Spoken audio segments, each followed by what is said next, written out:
Sir, अगर जैविक खेती में पोषक तत्वों की कमी दिखाई दे तो उनकी आपूर्ति के लिए किस प्रकार हम पूर्ति कर सकते हैं?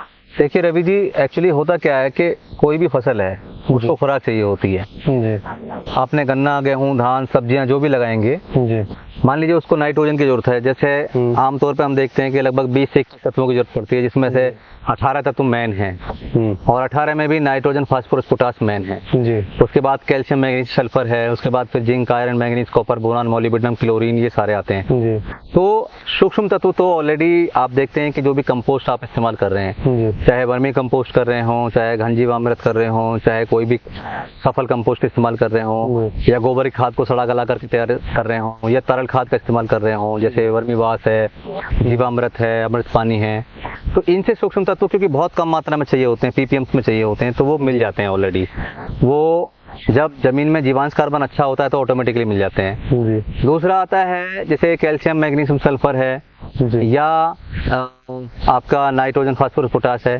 तो नाइट्रोजन के लिए ऑर्गेनिक फार्मिंग में बहुत बड़ा भंडार हमारे एनवायरनमेंट में है, लगभग 78% नाइट्रोजन ऑलरेडी मौजूद है। तो उसके लिए जो रेस्पॉन्सिबल जीवाणु हैं, जैसे कि राइजोबियम है, एजोटोबैक्टर है, जो स्पीलियम है, या एसिटोबैक्टर है, इनको आप बाजार से भी ले सकते हैं, या दाल वाली फसल लगा करके साथ में कंपेनी या मिक्स क्रॉपिंग करके भी पैदा कर सकते हैं जमीन के अंदर। ऐसी फास्फोरस के लिए रेस्पॉन्सिबल है सूडोमोनास और बैसिलस ग्रुप के जीवाणु, जिसको पीएसबी बोलते हैं। पोटास के लिए केएमबी है, या अभी बाजार में आप देखते हैं कि प्रोम खाद के नाम से भी आने लगा है, यानी कि रॉक फास्फेट या मसूरी फास्फेट में ऑलरेडी 10 से 20% फास्फोरस होती है। उसको किसी भी बायोमास के साथ जब हम आपस में मिक्स करते हैं तो 30 से 40 या 45 दिन में खाद बन जाता है, और उसमें आपका 10 से 20% तक फास्फोरस होती है।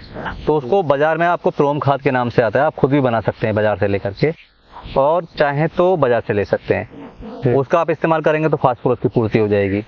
पोटास के लिए बायो पोटास आता है, जो मोलासिस है, उसको उसमें डिकम्पोज करके 14.5% के आसपास आपको पोटास वाला कंपोस्ट मिल जाता है, तो वहां से आप उसे इस्तेमाल करते हैं। साथ में आप बैक्टीरिया इस्तेमाल कर लें, और कैल्शियम के लिए आप चूना का इस्तेमाल कर सकते हैं। Magnesium sulphur, magnesium sulphate already organic में रिकमेंडेड है, तो आप बाजार से लेकर के उसका इस्तेमाल कर सकते हैं। तो कुल मिला के ये है कि जब हम एक बेसिक तरीके से खेती करते हैं, जैसे तरल खाद का इस्तेमाल कर रहे हैं, रेगुलर कंपोस्ट का इस्तेमाल कर रहे हैं, जैव विविधता अपना रहे हैं, एक फसल के साथ कई फसल लगा रहे हैं, मल्चिंग का इस्तेमाल करते हैं, और इंटरक्रॉपिंग करते हैं, है ना, तो ऑटोमेटिकली न्यूट्रिएंट्स मैनेजमेंट होता रहता है, आपको एक्स्ट्रा कहीं बाहर से डालने की जरूरत नहीं पड़ती है।